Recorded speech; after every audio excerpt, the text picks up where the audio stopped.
Il n'était pas donc question pour Jérémie de perdre espoir, parce qu'il voit comment le pays va être détruit. Mais au même moment, Dieu promet la restauration. C'est-à-dire que Jérémie, Dieu lui demande de ne pas perdre espoir, même dans la boue du péché. C'est là où j'aimerais donc le dire. Même dans la boue du péché, si quelqu'un revient à Dieu, Dieu peut revenir à lui. Oui. Même au bord du gouffre, c'est important de faire confiance en Dieu. Dieu demande donc à Jérémie de le faire confiance. Dire Jérémie, c'est vrai que tout va partir, comme je l'ai dit, mais je restaurerai les pays. Même lorsque la maladie nous terrasse, nous pouvons crier à Dieu. Nous pouvons l'invoquer parce que Dieu écoute et Dieu répond. Même lorsque tout bascule dans notre vie, Dieu est assis sur son trône. Il n'oublie rien. Il est le Dieu de grâce et il peut faire grâce. Il dit, invoquez, je répondrai. Seigneur, merci de nous attirer encore ce matin dans ta maison pour parler à nos cœurs. Entre tes mains, nous recommandons ces instants. Au nom de Jésus. Amen. J'aimerais lire avec nous dans Jérémie 33:3. Et j'ai choisi comme thème ce matin, invoque-moi et je te répondrai. Je lis donc Jérémie 33:3. Invoque-moi et je te répondrai. Je t'annoncerai de grandes choses, des choses cachées que tu ne connais pas. Ce texte est une recommandation de Dieu à Jérémie. Jérémie est un prophète de Dieu. Son nom signifie Dieu a établi. Dieu a établi. Un prophète, c'est donc un homme établi par Dieu, choisi par lui, souvent même contre sa volonté.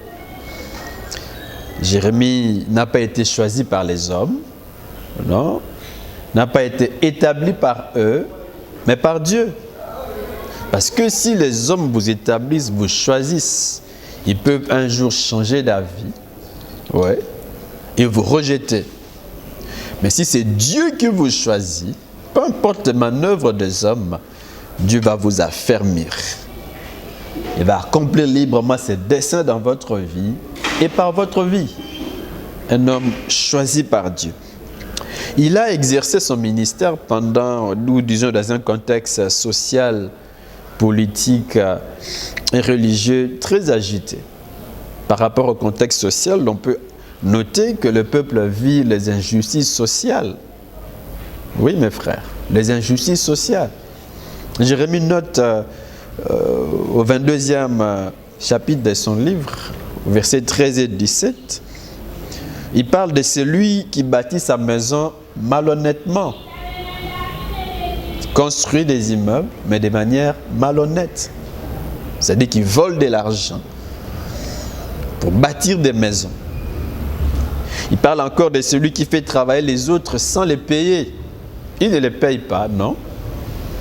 Et il parle aussi de celui qui ne pense qu'au profit et qui agit avec brutalité et sauvagerie. Il y a donc des injustices sociales et même les hommes fidèles sont éliminés.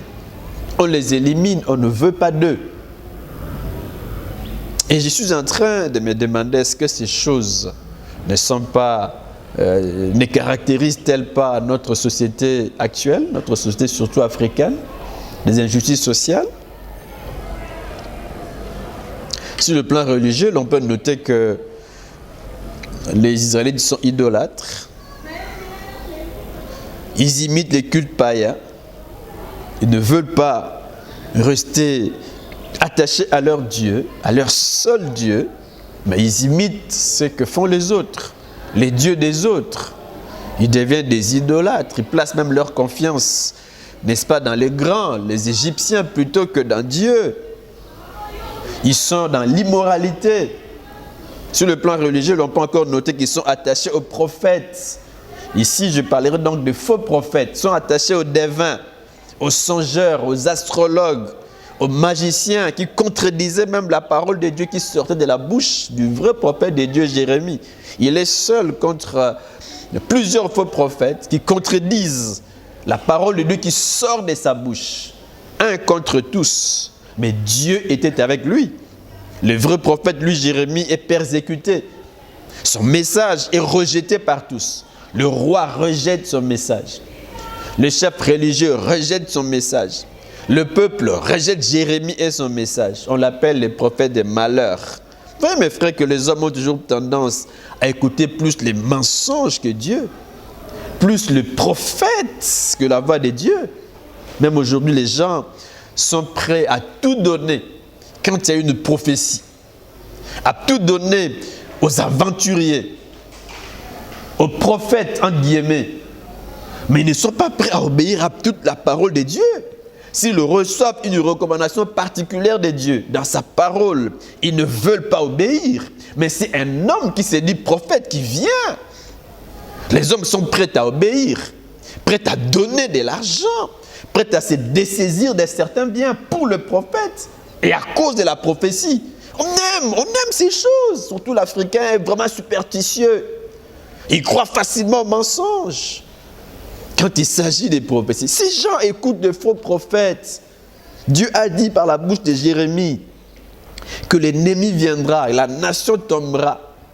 À cause de leurs péchés, de leur manque de repentance, ils iront en captivité. Mais les autres venaient en disant non, c'est faux. Jérémie vous ment.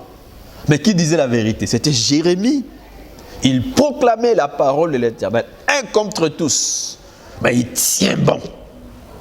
Mais les gens avaient tendance à écouter des faux prophètes. Que Dieu nous aide à avoir les oreilles vraiment ouvertes à la parole de Dieu, à la vraie parole, non pas aux prophéties à gauche à droite, non pas aux paroles des magiciens, des devins. Non, mes frères. Non. Non. Un autre élément, c'est que le peuple est incrédule. Incrédule, il persiste dans le mal, malgré les incessants appels du prophète Jérémie à la repentance. Non. Le peuple est plus dans la religion de forme. Il fréquente les temples, mais il ne vit pas tel que le veut les dieux du temple. Une religion de forme. Et Dieu était patient envers eux. Patient, parce que Dieu est toujours patient. Dieu était patient. Jérémie leur a parlé des années et des années. Ils ne veulent pas retourner à Dieu. Mais maintenant, le peuple a atteint le point de non-retour. Voilà pourquoi, sur le plan politique, Dieu décide de châtier le peuple. Et comme instrument de jugement, il s'est choisi un ennemi, les Babyloniens. Ils viennent assiéger la ville. Et Dieu dit que le pays sera détruit. Le pays sera brûlé par le feu. Et le peuple sera déporté. Dieu le dit. Mais alors que tout est sur le point d'être détruit, Dieu vient faire quelques recommandations à Jérémie. Je parlerai des deux recommandations. La première, donc, c'est dans Jérémie 32, 7 à 16. Et la seconde, c'est dans les textes que nous avons lus, les Jérémie 33 à 3. La première recommandation, donc Dieu dit à Jérémie, ton cousin Anamel, fils de Shalom, va venir te trouver. Ton cousin va venir te trouver. Qu'est-ce qu'il va faire quand il va venir?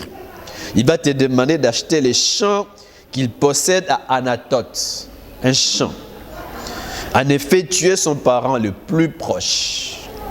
C'est donc toi qui as le droit de racheter ces champs. Je rappelle que le pays est assiégé. Il y a déjà une partie des gens qui sont allés en captivité, une autre qui est restée est assiégée par les Babyloniens. Mais pendant ce temps, Dieu demande à Jérémie d'acheter un champ. Verset 8. Comme le Seigneur me l'avait annoncé, le Seigneur lui a parlé, et maintenant il dit, mon cousin Anamel est venu me trouver dans la cour des gardes, et il m'a dit, achète les champs que je possède à Anatoth, dans les territoires de Benjamin. En effet, tu es mon parent le plus proche. C'est donc toi qui as le droit de les racheter et de les posséder. Vous voyez? Et Jérémie dit, alors, j'ai compris que c'était un ordre du Seigneur. Dieu lui a parlé. Il croyait rêver. Il croyait que cela était son imagination. Maintenant, il voit son cousin venir, lui parler ou lui proposer son champ qui se trouve à Anathoth, à Benjamin, tel qu'il avait vu, tel qu'il avait reçu de Dieu. Et il dit, c'est vrai. Mes frères, Dieu parle. Et j'ai pris qu'il nous aide à comprendre son langage. J'ai pris qu'il nous aide à écouter. Parfois, nous passons à côté des choses que Dieu nous réserve, simplement parce que nous n'écoutons pas. Dieu parle, mais parfois, c'est nous qui n'écoutons pas. Nous sommes parfois... nous nous adonnons souvent à certaines choses qui nous empêchent d'écouter librement la voix de Dieu, mais que Dieu nous aide à écouter sa voix. Jérémie a écouté la voix de Dieu alors qu'il croyait rêver, mais c'était la réalité. Au verset 9, il dit, j'ai donc acheté les champs. Il a obéi. Il a obéi. Il dit, j'ai payé les prix, 17 pièces d'argent. Il ne s'arrête pas là. Au verset 10, il dit, j'ai écrit l'acte de vente 2 fois. 2 fois. Il veut qu'il y ait des preuves. En fait, on peut comprendre que c'est un homme sage. Des preuves. Il écrit l'acte de vente 2 fois. Il dit, devant des témoins, j'ai fermé l'un des documents avec mon sceau personnel. Mon sceau personnel. Et j'ai pesé l'argent sur une balance. Verset 11. J'ai pris l'acte de vente qui était fermé comme la loi les demande, ainsi que l'autre document restait ouvert. Il le fait, on le remarque, dans le respect de la loi. Dans le respect de la loi. C'est très important, ces petits éléments. Jérémie, bref, a obéi, mais il ne comprend rien de tout cela. Il pose des questions à Dieu, mais je ne comprends pas. Tu as dit que Jérusalem, disons, tu as dit que les Babyloniens vont avancer, vont attaquer. Jérusalem est sur le point de tomber entre leurs mains, mais au même moment, tu me demandes d'acheter un champ. Il ne comprend rien. Et c'est là où j'aimerais dire que parfois Dieu nous pousse à poser certains actes, sans que nous puissions comprendre. On pose des actes dont on ne comprend pas la portée ou même les raisons. Mais ce qui est important de retenir, c'est que nous devons rester obéissants à Dieu. Si nous sommes sûrs que c'est Dieu qui nous a parlé, c'est important d'obéir. C'est important d'obéir. Donc il pose des questions à Dieu. Et Dieu lui répond en disant, mais c'est moi qui ai fait bénir tous ces grands malheurs sur le peuple. Oui, c'est moi. Vous dites que ce pays a été livré aux Babyloniens. Oui, mais n'oublie pas. Pourtant, dans ces pays, on achètera de nouveau des champs. On va acheter des champs, Jérémie. Tout sera détruit, mais de nouveau, on achètera des champs. On va détruire, mais on achètera des champs. De nouveau, on achètera des champs dans les territoires de Benjamin, dans les environs de Jérusalem, dans les villes de Juda, dans celles du haut pays, du bas pays et de la région du Néguer. Alors les gens écriront des actes de vente. Jérémie avait écrit des actes de vente. Ils le fermeront avec des sceaux. Jérémie avait fermé l'un des documents avec son sceau personnel. Ils feront venir des témoins. C'est devant des témoins qu'il a posé cet acte. Il dit oui, je rendrai leur ancienne situation aux habitants de ces pays. Voilà ce que le Seigneur déclare. Vous voyez donc, c'était un acte prophétique posé par Jérémie. Il ne comprenait pas. Dieu dit, je frapperai, mais je restaurerai aussi. Je vais frapper, mais je veux aussi restaurer. On va détruire, mais je restaurerai. On achètera encore des champs. J'agirai. Je ferai des commentaires après. Et dans le but de révéler un peu plus d'informations à son prophète, Dieu lui adresse encore la parole. C'est une autre recommandation, donc c'est dans notre texte que nous avons lu. Dieu lui dit, invoque-moi et je te répondrai. Invoque-moi, je te répondrai. Je t'annoncerai de grandes choses, des choses cachées que tu ne connais pas. J'aime un peu ces dialogues entre Dieu et son prophète. C'est là où j'ai dit que Dieu parle. Quand nous sommes disposés à écouter Dieu, il nous parle. Il nous ouvre les yeux. Il nous fait comprendre des choses. Il murmure des choses à nos oreilles.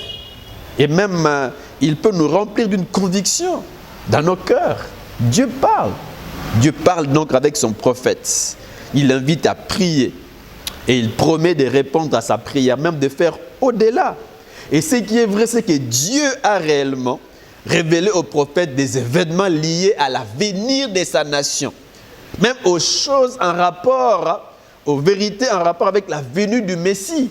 Dieu révèle toutes ces choses, n'est-ce pas, à son prophète. Il n'était pas donc question pour Jérémie de perdre espoir, parce qu'il voit comment le pays va être détruit, mais au même moment, Dieu promet la restauration. C'est-à-dire que Jérémie, Dieu lui demande de ne pas perdre espoir, même dans la boue du péché. C'est là où j'aimerais donc le dire. Même dans la boue du péché, si quelqu'un revient à Dieu, Dieu peut revenir à lui. Oui. Même au bord du gouffre, c'est important de faire confiance en Dieu. Dieu demande donc à Jérémie de le faire confiance, de dire Jérémie, c'est vrai que tout va partir, comme je l'ai dit, mais je restaurerai les pays. Même lorsque la maladie nous terrasse, nous pouvons crier à Dieu. Nous pouvons l'invoquer, parce que Dieu écoute et Dieu répond. Même lorsque tout bascule dans notre vie, Dieu est assis sur son trône. Il n'oublie rien. Il est le Dieu de grâce et il peut faire grâce. Il dit, invoquez, je répondrai. Alléluia. Je connais un homme qui m'était très proche, qui était dans les affaires. À un moment donné, on l'a escroqué. Il a tout perdu. Les choses ne se sont pas arrêtées là. Il est tombé malade. Des semaines et des semaines. Alité. Il a perdu toute sa santé. On a perdu espoir. On se disait, mais qu'est-ce qui se passe? Il perd tout, son argent, ses activités, tombe, et il tombe aussi malade, il perd tout. Mais mes frères, Dieu l'a restauré. Pendant sa maladie, même pour s'acheter des produits médicaux, il fallait qu'on puisse l'aider. Mais à un moment donné, Dieu l'a relevé, Dieu l'a restauré, Dieu lui a ouvert des portes. Et aujourd'hui, il est stable dans sa vie.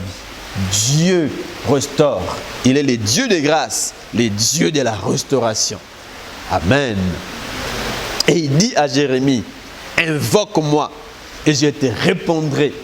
Et je t'annoncerai de grandes choses, des choses cachées que tu ne connais pas. Mes frères, Dieu peut révéler de grandes choses, des choses secrètes à ceux qui l'invoquent. Dieu peut nous dévoiler son cœur lorsque nous l'invoquons.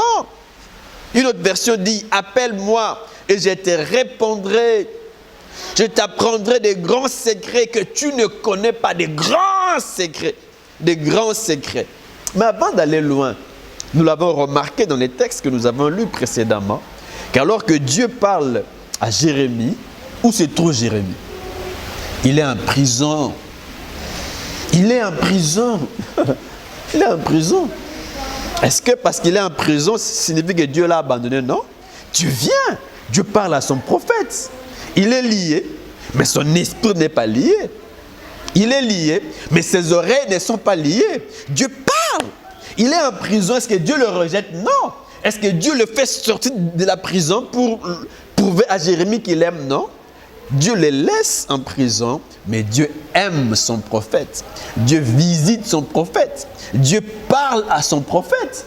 Parce que parfois, lorsque les malheurs nous arrivent, ou quelque chose d'imprévu, de difficile nous arrive, nous avons l'impression que Dieu nous rejette. Est-ce que Dieu rejette Jérémie? Non. Est-ce que Dieu le fait sortir de la prison? Non, il reste en prison. Mais Dieu est avec Jérémie. Est-ce que c'est parce que Jérémie a péché? Non, il n'a pas péché. Dieu est avec lui. Je ne sais pas si je me fais comprendre. Dieu est avec son prophète. Il est en prison. Et il n'est pas en prison parce qu'il a volé. Non, il est en prison parce qu'il a proclamé avec fidélité la parole de Dieu au chef, au roi, au peuple. Et on les persécute. Il est resté fidèle à son Dieu, fidèle à son message, fidèle à son appel, à sa mission. Il sert son Dieu et on l'arrête. On l'arrête. J'ai dit qu'on ne l'a pas arrêté, n'est-ce pas, parce qu'il a commis un forfait, non? J'aime ce que Pierre dit, 1 Pierre 3, 17 à 18. Pierre dit ceci, car il vaut mieux souffrir en faisant le bien. Oui, si telle est la volonté de Dieu, plutôt qu'en faisant le mal. On souffre, mais pas parce qu'on a mal agi, non. C'est parce qu'on a bien agi, parce qu'on a obéi à Dieu, parce qu'on a fait du bien, parce qu'on a répondu à l'appel de Dieu. Et l'on souffre. En effet, le Christ lui-même a souffert une fois pour toutes, pour les péchés des humains, innocent. Il est mort pour de coupables. Innocent. Innocent. Jésus n'est pas mort parce qu'il était meurtrier, non? D'ailleurs, s'il faut que j'ouvre une parenthèse, vous allez comprendre que même lors du jugement de Jésus, on a cherché des faux témoins. Des gens qui sont venus dire de mauvaises choses contre Jésus. Mais des témoignages qui ne s'accordaient pas, qui n'étaient pas vrais. Qui n'étaient pas vrais. Qui n'étaient pas vrais. Il était innocent. Innocent. Donc Jérémie ne souffre pas comme menteur, comme meurtrier, non. Et c'est là où Pierre ajoute, dans 1 Pierre 4, du 14e au 16e verset, ce sont des versets très intéressants. Pierre dit, « Si on vous insulte parce que vous êtes disciples du Christ, quel bonheur pour vous! L'Esprit de Dieu, l'Esprit glorieux est sur vous. Si vous souffrez comme disciple de Christ, comme quelqu'un qui craint Dieu, qui marche avec Dieu, c'est un bonheur. Si on vous persécute à cause de votre foi, c'est un bonheur. Si on vous maltraite parce que vous aimez Jésus, vous aimez le Seigneur, vous marchez avec lui. Si même dans votre ministère, on ne vous aime pas parce que vous êtes droit, parce que vous avez fermé des portes à la corruption, alors vous êtes béni. Vous êtes béni. Là où vous travaillez, si l'on vous hait parce que vous êtes juste, correct, vous êtes heureux. Vous êtes heureux. Si quelqu'un souffre, parmi vous, si quelqu'un souffre, verset 15, il ne faut pas que cela lui arrive parce qu'il a tué. Ah, vous voyez? Pas parce qu'il a tué, parce qu'il a volé, non. Parce qu'il a fait le mal, non. Ou parce qu'il a sémé les désordres, non. Mais s'il souffre parce qu'il est chrétien, il ne doit pas avoir honte. Il doit plutôt remercier Dieu de pouvoir porter les noms du Christ, vous voyez? Et Jérémie ne souffre pas en tant que meurtrier, en tant que voleur, en tant que quelqu'un, n'est-ce pas, qui aurait commis un crime quelconque, non. Il souffre à cause de sa fidélité à Dieu et à son Dieu. À son Dieu. Et Dieu lui dit, invoque-moi. Dieu l'invite à la prière. Il dit, invoque-moi. Parce que Dieu a des choses à lui communiquer encore par rapport à l'avenir de sa nation, par rapport à l'avenir du peuple, par rapport au projet que Dieu a, même de la venue du Messie. Dieu dit, invoque-moi, invoque-moi. Et c'est là où j'aimerais partager avec nous quelques 5 vérités en rapport avec la prière. 5 vérités.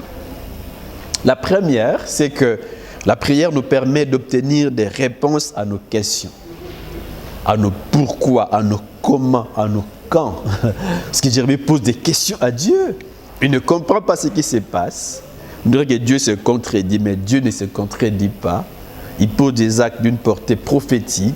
Tu achètes les champs, oui, parce qu'un jour, on achètera encore des champs.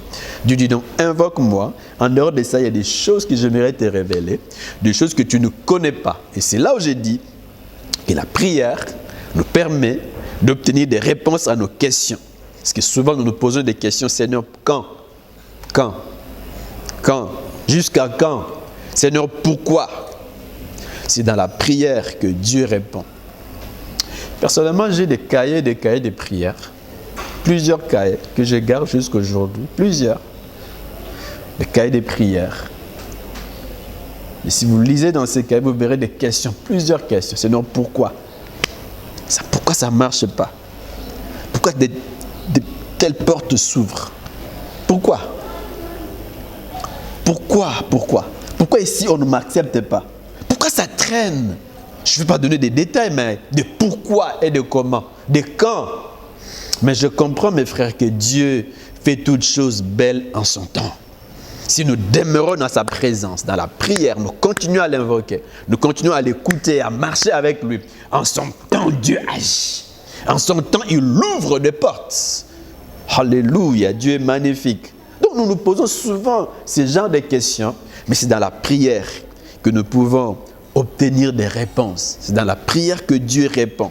Il dit, invoque-moi et je te répondrai. C'est donc une invitation de Dieu à Jérémie.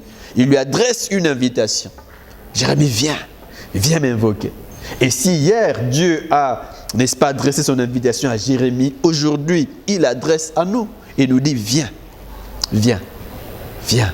C'est important qu'en tant que chrétiens, nous apprenions à répondre à l'invitation de Dieu, à demeurer dans sa présence, surtout pendant cette période où les églises sont fermées. C'est une invitation de Dieu, mes frères, à rester dans sa présence, à prier, à chercher sa face. Surtout ceux qui travaillent, n'avaient jamais eu assez de temps pour Dieu.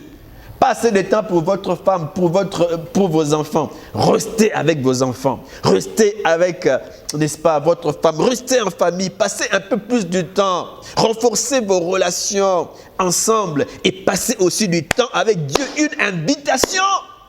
Une invitation. Invoque-moi. Pendant ce temps, invoquons Dieu. Et pendant toute notre vie, que les circonstances soient bonnes ou mauvaises, invoquons Dieu. Restons dans sa présence. Parlons-lui. Ouvrons-lui nos cœurs et écoutons ce qu'il a à nous dire. Très important. Mais qu'est-ce qu'on remarque? Parfois, au lieu d'invoquer Dieu, les gens invoquent les morts. Oui. Les gens invoquent les saints. Les saints. J'ai déjà vu des familles. Ce qui était positif, c'est qu'ils avaient les cultes familiales chaque soir. Très positif. Papa, maman et tous les enfants. Si vous n'êtes pas là, vous avez des problèmes. Si c'est pendant le moment de prière, un enfant est avec son ami, vous êtes contraint, vous, avec votre ami, de participer à la prière. Et ça m'est arrivé une fois. Je participe à la prière dans cette famille. Mais qu'est-ce que je remarque? On invoque les saints. Des images des saints dans les murs. On invoque tel saint. Viens nous aider, viens bénir la famille. Les saints ne peuvent pas sauver. Ces gens qui sont morts ne peuvent pas sauver. Même si on peut l'appeler saint, saint tel, ils ne peuvent sauver. Il n'y a que Dieu qui sauve. Ils ne peuvent écouter la prière, il n'y a que Dieu qui écoute la prière. Même le murmure, Dieu écoute. Dieu écoute. Malheureusement, les gens invoquent les morts. On invoque les saints. On invoque les ancêtres. Ils ne sauvent pas. Bakoko. Ils ne sauvent pas. Il y en a d'autres qui conçuent des féticheurs, des magiciens, des marabouts, des diseurs de bonne aventure. Qu'en est-il de ma vie? Pourquoi ceci m'arrive? Pourquoi cela m'arrive? De telles questions, c'est à Dieu qu'il faut les poser. Les problèmes, c'est à Dieu, c'est à Dieu. La Bible dit, déchargez-vous sur lui de tous vos soucis. Venez à moi, vous tous qui êtes fatigués et chargés. Allons auprès de Dieu. Avec nos fardeaux, la paix vient de lui. Il écoute, il agit. Mais Dieu est contre ceux qui invoquent les morts, ceux qui invoquent les saints, ceux qui vont ailleurs que vers lui. Que vers lui. Invoque-moi. Une invitation. Il y a peut-être quelques raisons pour lesquelles nous pouvons invoquer Dieu. Nous pouvons invoquer Dieu dans la détresse. Dans la détresse, mes frères. J'aime ce que les psalmistes disent, psaume 50-15. Invoque-moi au jour de la détresse. Toujours une invitation. Au jour de la détresse, il dit, je te délivrerai et tu me glorifieras. Quelle promesse! On a besoin de la délivrance, mais on doit invoquer Dieu. On a besoin que Dieu intervienne. Mais invoque, il dit, tu me glorifieras. Dieu prend plaisir à nous visiter, à nous faire du bien pour sa propre gloire. C'est à cause de son nom. Il veut défendre son nom. N'est-ce pas? Convaincre le monde qu'il est bon, qu'il est Dieu, qu'en dehors de lui, il n'y en a pas d'autre. Il prend plaisir à répondre, à bénir, à ouvrir des portes fermées et à faire du bien à ses enfants. Il dit, invoque-moi. Donc, celui qui n'invoque pas dans la détresse ne peut pas être délivré, non? Et Dieu ne peut se glorifier dans la vie d'une telle personne qui ne l'invoque pas dans la détresse. Non? Un autre texte, les psaumes 107, plusieurs personnes, dans plusieurs circonstances, qui sont en détresse, ils ne croisent pas les bras, ils ne ferment pas leur bouche, ils invoquent Dieu.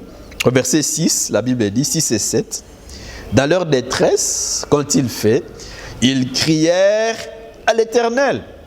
Ils ont crié. Ils ont invoqué Dieu. Ils ont invoqué Dieu. Et qu'a-t-il fait? La Bible dit, il les délivra de leurs angoisses. Il les délivra. Est-ce que Dieu délivre des angoisses? Oui. Verset 7. Il les conduisit par le droit chemin pour qu'ils arrivassent dans une ville habitable. Plus loin, au verset 28, 29 et 30, la Bible dit, dans leur détresse, ils crièrent à l'Éternel et il les délivra de leurs angoisses. Il arrêta la tempête. 2. Ramena les calmes. 3. Et les ondes se turent. Parce que Dieu calme les tempêtes, oui. Dieu calme les tempêtes. Tempête des épreuves, tempête de troubles, tempête de maladies. Dieu les calme. Le verset 30 dit, ils se réjouirent de ce qu'elles s'étaient apaisées et l'Éternel les conduisit au port désiré. Le port désiré. Au port désiré. Dieu nous conduit toujours au port désiré. Dieu accomplit toujours les désirs de nos cœurs en rapport avec sa volonté. Au port désiré. Où voulez-vous aller? Dieu est capable de vous y conduire. De vous y conduire. Et c'est important donc, quand les portes sont fermées, que nous puissions invoquer Dieu. Oui. Quand la maladie frappe à notre porte, que nous puissions invoquer Dieu. Même quand l'enfant tarde à venir, c'est important d'invoquer Dieu. En ce qui concerne l'enfant, nous avons beaucoup de témoignages de plusieurs couples qui ont attendu des années et des années, 5 ans, 10 ans. L'enfant ne venait pas, mais ils sont restés devant Dieu. Ils ont continué à invoquer Dieu, à prier le Seigneur. Et Dieu a fini par exaucer leur prière. Il peut aussi exaucer votre prière. Donc nous pouvons invoquer Dieu dans la détresse. Nous pouvons invoquer Dieu quand humainement parlant, il n'y a plus de raison d'espérer. Il n'y a plus d'espoir. Il n'y a plus d'espoir. Il n'y avait plus d'espoir pour Jérémie, disons pour le peuple. Plus d'espoir, c'est donc tout va disparaître. Mais Dieu dit, invoque-moi. Invoque-moi. Invoque-moi. Plus d'espoir, mais Dieu peut vous restaurer et vous redonner de l'espoir. Nous pouvons invoquer Dieu lorsque nous avons besoin de la main de Dieu sur nous. Même du succès dans nos entreprises, nous pouvons les chercher. Et il répond, il se laisse trouver, il se manifeste. Psaume 57, 3. J'invoque le Dieu très haut, le Dieu qui mène tout à bonne fin pour moi. Tout. Je commence une entreprise, même si au départ ça ne marchait pas. Mais Dieu est celui qui mène tout à bonne fin. À bonne fin. Mes relations de fiançailles, nous le commençons, nous voulons que Dieu nous aide. Dieu peut mener tout cela à bonne fin. Mes projets, Dieu est capable de les mener à bonne fin. Si je l'invoque, je continue à m'attendre à Dieu. Il mène tout à bonne fin. Il mène tout à bonne fin. Tout à bonne fin. Un projet, une entreprise, une relation. Dieu amène tout à bonne fin. Amène tout à bonne fin. Parfois, le début est difficile. Mais avec Dieu, nous arriverons. Nous arriverons. Nous arriverons. Même si en cours de route, il y a encore des tempêtes, des choses qui semblent ne pas marcher. Mais avec Dieu, tout arrivera à bonne fin. Alléluia. Et c'est dans la prière donc que nous pouvons expérimenter ces choses. Nous pouvons expérimenter ces choses. La deuxième vérité, c'est que la prière agit pendant les temps de crise. Oui, elle garde nos cœurs en temps d'opposition et de crise. Temps d'opposition. C'est dans la prière que Jérémie a même puisé sa force et même l'assurance. Il puise sa force pendant un temps de crise où les gens se lèvent contre lui. Un temps où il ne comprend pas très bien ce que Dieu veut faire. Mais c'est dans la prière que Dieu lui révèle des choses. C'est dans la prière qu'il persévère dans sa mission, dans sa fidélité à Dieu. La prière, n'est-ce pas, garde nos cœurs en temps d'opposition. Ce qui peut arriver que les hommes puissent se lever contre nous, que des hommes puissent nous critiquer, fomenter des projets, des plans contre nous. Nous avons besoin de nous retirer dans la prière, de chercher Dieu. Chercher Dieu, ça me rappelle moi-même un temps où je me sentais rejeté, où des hommes fomentaient des plans contre ma vie. Découragé, mais Dieu m'a aidé dans la prière. Dieu m'a aidé dans la prière. Dieu aide, Dieu soutient toujours. Dieu soutient toujours. Une autre vérité, une troisième, c'est que la prière nous ouvre les cœurs de Dieu. Les cœurs de Dieu. Il nous fait découvrir les plans de Dieu pour nous. Elle nous fait entrer dans les desseins de Dieu pour notre vie. Dieu a des projets pour nous. Et si nous voulons que ces projets s'accomplissent, que ces desseins dans nos vies s'accomplissent, nous devons prier. Continuer à chercher sa face. Dieu dit, je t'annoncerai des choses cachées. Des choses secrètes, je te les annoncerai. Je t'ouvrirai mon cœur. T'ouvrirai mon cœur. Je t'ouvrirai l'intelligence. Oui, pour que tu comprennes des choses que les hommes ne peuvent pas comprendre. Oui, mes frères, la prière nous ouvre les cœurs de Dieu. Voyez ce qui s'est passé avec Daniel et ses amis. Daniel, le sage de Babylone, prêt à être tué, mes frères. Parce que le roi veut qu'on lui rappelle son songe et qu'on lui en donne l'explication. Personne, des magiciens, tous ces gens, personne n'a pu, n'est-ce pas, comprendre les rêves du roi. Personne, mes frères. Mais Daniel s'est retiré en prière. Il n'est pas seul. Il s'associe à ses amis. C'est bon. Prière personnelle. Prière aussi en groupe. Prière dans la communauté. Oui, c'est important. Prière, je prie seul. Je peux aussi m'associer aux autres, à 2, 3 frères, pour que nous puissions chercher Dieu ensemble. Daniel s'associe à ses amis. Il cherche Dieu. Et la Bible dit que Dieu a révélé les secrets du roi. Dieu a révélé ses songes à Daniel et à ses amis. C'est la réponse de Dieu à la prière de Daniel et de ses amis. Oui, la prière nous révèle les cœurs de Dieu. Révèle les cœurs de Dieu. La prière nous oriente. La prière nous aide à comprendre comment diriger l'entreprise, comment diriger la famille, comment diriger l'église, comment m'orienter pendant ces temps difficiles, pendant ces temps de crise. Comment faire pour que ces portes s'ouvrent? J'ai tel projet, mais comment je peux faire pour le commencer? Comment? La prière nous aide. Dieu donc nous ouvre les cœurs. Dieu nous ouvre les cœurs en réponse à la prière. Une quatrième vérité, c'est que la prière nous apporte paix et consolation. Très important. Philippiens 4, 6 à 7. Ne soyez inquiets de rien, mais en toute occasion, par la prière et la supplication, accompagnées d'actions de grâce, faites connaître vos demandes à Dieu. Vous voyez? Les inquiétudes peuvent venir. Ben, la Bible dit, lorsque les inquiétudes viennent, ne les laissons pas s'emparer de nous. Ne soyez inquiets de rien. Mais en toutes circonstances, en toute occasion, favorable ou pas, dans les pleurs ou dans la joie, en toute occasion, par la prière et la supplication, accompagnées d'actions de grâce, faites connaître vos demandes aux magiciens, non? Aux hommes, non? À Dieu! À Dieu! Verset 7. Et la paix de Dieu, qui surpasse toute intelligence. La paix de Dieu que les hommes ne peuvent comprendre, qui surpasse toute intelligence, gardera vos cœurs et vos pensées en Jésus-Christ. La paix de Dieu montera la garde, va protéger nos cœurs, va protéger nos pensées, pour que les soucis ne nous menacent pas, pour que nous ne puissions plus continuer à nous inquiéter. D'abord, Dieu nous donne la paix. Donc la prière, mes frères, nous apporte paix et consolation. Avez-vous besoin de paix? Invoquez Dieu, priez le Seigneur. Avez-vous besoin de la consolation? Priez Dieu, cherchez-le. Et la dernière vérité, donc la cinquième, Dieu répond à la prière. Il dit, invoque-moi, je te répondrai. C'est Dieu qui dit qu'il répond et Dieu est fidèle. Ce qu'il dit est vrai. Invoque-moi. Invoque-moi. Mes oreilles ne resteront pas fermées, non. Il dit, je répondrai. Donc Dieu, mes frères, répond à la prière.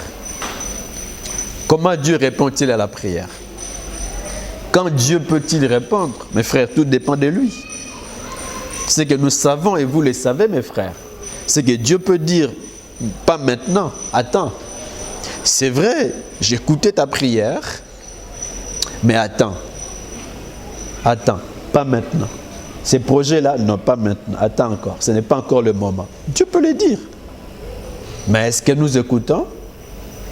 Parfois, on n'écoute pas. Parce qu'on a l'impression que les choses traînent, alors On va frapper à gauche, frapper à droite, ouvrir une porte dans l'occultisme, parce que là, on semble que les choses vont vite. Je connais un homme qui est passé à la télé, un grand magicien, qui a dit, mais quand vous venez chez nous, c'est bon parce que Satan donne vite. Satan donne vite. Mais Dieu, chez Dieu, les choses traînent. C'est un homme qui est bien connu dans notre pays. Et qui l'a dit à la télé, lors d'une émission que j'ai suivie, que Dieu ne répond pas vite. Satan répond vite. Il y a un tic au tac. Il faut donc servir Satan. Non, c'est faux. Dieu peut dire « attends ». Mais Dieu ne veut pas dire qu'il ne connaît pas, qu'il n'écoute pas. Il voit, il connaît. Il te connaît par ton nom. Il connaît ton problème. Il connaît ton cœur, tes pleurs. Mais il peut te dire « attends ». Est-ce que parce que Dieu dit « attends » qu'il ne va pas agir? Non. Mais souvent, nous nous laissons agiter. Parce que les mariages ne viennent pas vite. On cherche un homme. Parce qu'il a ceci, parce qu'il a cela, mais il n'a pas Jésus. Ce n'est pas lui que Dieu a prévu. Mais bon, parce que ça traîne, j'accepte. Parfois, ce n'est pas un homme qui craint Dieu, qui marche avec Dieu. Souvent, nous avons du mal à attendre. Dieu fait toutes choses belles en son temps. En son temps. Donc, Dieu peut dire « attends, attends ». Dieu aussi peut dire « maintenant », mais pas comme tu l'as demandé. Vous voyez? Pas comme tu l'as demandé. Je te donne, mais pas comme tu l'as demandé. Tu as demandé X, mais je pense que tu as plus besoin de Y. Il est souverain. Il est souverain. Mais Dieu aussi peut dire oui. Oui. Oui. Oui. Et parfois Dieu fait plus que ce que nous lui demandons. Plus que nos attentes. La Bible dit qu'il fait plus que Ephésiens 3:20 dit à Dieu qui a le pouvoir de faire infiniment plus que tout ce que nous demandons ou même imaginons. Dieu fait infiniment au-delà. Au-delà. Oui. Il peut me répondre par rapport à mes attentes, mais même au-delà de mes attentes. Et c'est ce qui est magnifique avec Dieu. Il a tout pouvoir. À cause de sa puissance qui agit en nous, il fait au-delà de nos attentes. Il fait au-delà. Je veux peut-être y revenir avec un exemple biblique. Mais comprenons que mes frères, Dieu n'agit pas en retard. Il fait toutes choses belles en son temps. Surtout en ce qui concerne la guérison. Il y a des gens qui expérimentent une guérison miracle, une guérison instantanée. Instantanée. Je vis des gens comme ça. On prie pour eux de manière instantanée. La plaie s'arrête. La fièvre s'arrête. La maladie s'arrête. N'est-ce pas? Ses pieds courbés, les membres courbés de son corps se redressent. Il saute. Il jette ses béquilles. Il marche de manière instantanée. La personne est guérie. Vous voyez mes frères? Mais Dieu aussi peut guérir par la médecine. On suit un traitement pendant un temps et on se relève. Il est souverain. Mais Dieu agit. Quant à dire que Dieu n'agit pas vite, il faut aller auprès de Satan. Mais c'est faux. Lorsque Satan te donne par la main droite, eh bien, il retire par la main gauche. Par la main gauche. Il n'y a que Dieu qui donne à tous librement et richement. Il bénit richement. Satan peut te faire réjouir aujourd'hui, tu peux rire. Mais au fait, c'est un rire qui va t'apporter des problèmes. Mais Dieu bénit. Dieu bénit. Alléluia. Donc Dieu agit au-delà de ce que nous pouvons même lui demander. C'est le cas d'Anne. En tout cas, lorsque nous examinons les préoccupations d'Anne, même sa prière, on a l'impression qu'il avait juste besoin d'un enfant mâle, un enfant. Est-ce qu'elle pensait aux autres enfants? On ne sait pas, mais ce qui est vrai, c'est qu'elle a demandé à Dieu un seul. Seigneur, donne-moi un enfant mâle. Seigneur, donne-moi un enfant mâle. Mais Dieu, en plus, n'est-ce pas, de Samuel, Dieu lui a donné d'autres enfants. 5 autres fils. 5 autres fils qu'elle a reçus de Dieu. Dieu agit infiniment au-delà de nos espoirs les plus grands. Les plus grands. Invoque-moi. Apprenons donc, mes frères, à invoquer Dieu en toutes circonstances. Ne désespérons pas. Ne désespérons pas. Continuons à invoquer Dieu. Donc voilà un peu la recommandation de Dieu à Jérémie. Il dit, invoque-moi, je t'ouvrirai mon cœur, je t'annoncerai de grandes choses en rapport avec ta nation, mais aussi au-delà de ce qui concerne ta nation ira en captivité, je la restaurerai, mais au-delà, le Messie viendra, le Sauveur viendra pour sauver les hommes de toutes les races, de toutes les cultures, n'est-ce pas? Le Messie viendra, invoque-moi, une invitation adressée à Jérémie. Aujourd'hui, Dieu aussi nous invite, apprenons à l'invoquer, apprenons à les chercher, aujourd'hui et toujours et en toutes circonstances, et nous verrons sa main. Parce que Dieu répond à la prière et Dieu nous fait du bien en réponse à la prière. Que Dieu nous bénisse et bon dimanche à tous. Merci.